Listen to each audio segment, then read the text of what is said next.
দেখো বন্ধুরা, সকালবেলা কাণ্ড কি! ঘুম না ভাঙতে দেখি শো শো করে বৃষ্টি, বাইরে এতটা বৃষ্টি হচ্ছে মানে কি বলবো। আর তার মধ্যে হয়েছে আজকে দ্বাদশী, পালন তো তাড়াতাড়ি করতেই হবে। আমি কি করবো ভেবে পাচ্ছি না। তারপর যাই হোক, একবার থেমেছে যাই। থামার সাথে সাথেই আমি সকালের কিছুটা সকালের যে কাজকর্মগুলো থাকে আর কি, সেগুলো আমি সেরে নিয়েছি। তো আমি সব কাজ সেরে আমার পুজো টুজো দেওয়া হয়ে গেছে, যেহেতু আজকে দ্বাদশী পালন তো করতে হবে তাড়াতাড়ি। তারপর আমি তো বন্ধুরা, এখন আমি সকালে কাজ বাজ করতে করতে পুজো দিতে দিতে মামি ফোন করে দিয়েছে, বলছে আমাদের বাড়িতে আয়, রান্না হচ্ছে, খেয়ে যাবি। তো আমি আজ সকালে, আজকে যেহেতু দ্বাদশী, সকালে তো রান্না করতে হবে। তো আমি তো রান্না করবো ভেবেছিলাম, কিন্তু করব না, কারণ মামি আমাকে ফোন করে দিয়েছে। তো আমি এখন মামা বাড়িতে চলে যাব। তোমাদের সাথে দেখবে আমি যে মানে আজকে এত বৃষ্টি, কি বলবো, যে সকাল থেকে এত বৃষ্টিতে আমি কি বলবো, মানে আমার কোনো বলার ভাষা নেই যে আমি কাজ করব না কি করব। একবার বেরোই বৃষ্টি, একবার থামে তো একবার হয়ই। তো যাই হোক, এখন বৃষ্টি মোটামুটি কিছুটা থেমেছে।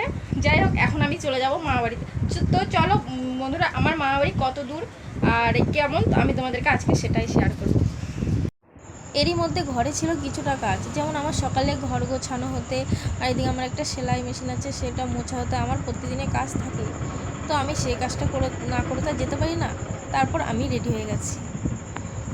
বন্ধুরা, আমার মোটামুটি সকালের কাজ বাজ শেষ, আর এখন আমি রেডি হয়ে গেছি মামাবাড়ি যাওয়ার জন্য।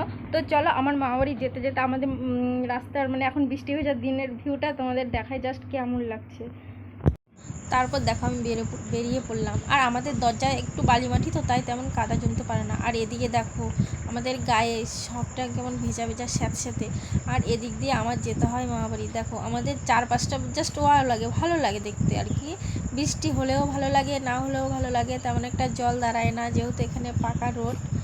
আর যেতে যেতে দেখো কিছুক্ষণ পর, দেখো এটা হচ্ছে আমার মামাবাড়ি ঢোকার কিছুক্ষণ আগেই যে বাঁশবাগানটা দেখতে পাচ্ছ এক সাইডে, ওটাই হয়েছে আমার মামাবাড়ি।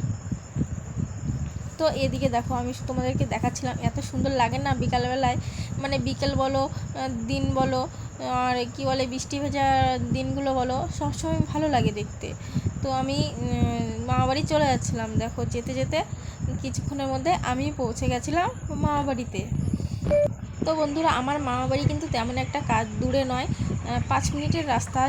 জোরে যদি হেঁটে যায় 5 মিনিটও লাগে না। তো দেখো আমি কিছুক্ষণের মধ্যে পৌঁছে গেছি, আর মামাবাড়ি ঢোকার আগে দিয়ে দেখো কি অবস্থা বাড়ির। এই দরজাটুকি মানে এতটা কাদা হয়ে যায় না, কি বলবো।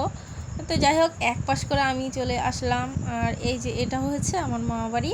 আর এদিকে দেখো আমার 3টে মামা, এদিকে 3টে মামা, 3টে ঘর আছে। আর এই পাশে হয়েছে আমার দিদার ঘর। তো আমি আজকে চলে এসেছি ছোটো মামার বাড়িতে। তো এসে দেখি মামি বলছে খেয়ে নে। তো যাই হোক, কালকে তো সারাদিন খাইনি, তো আমি বসে গেছি খেতে।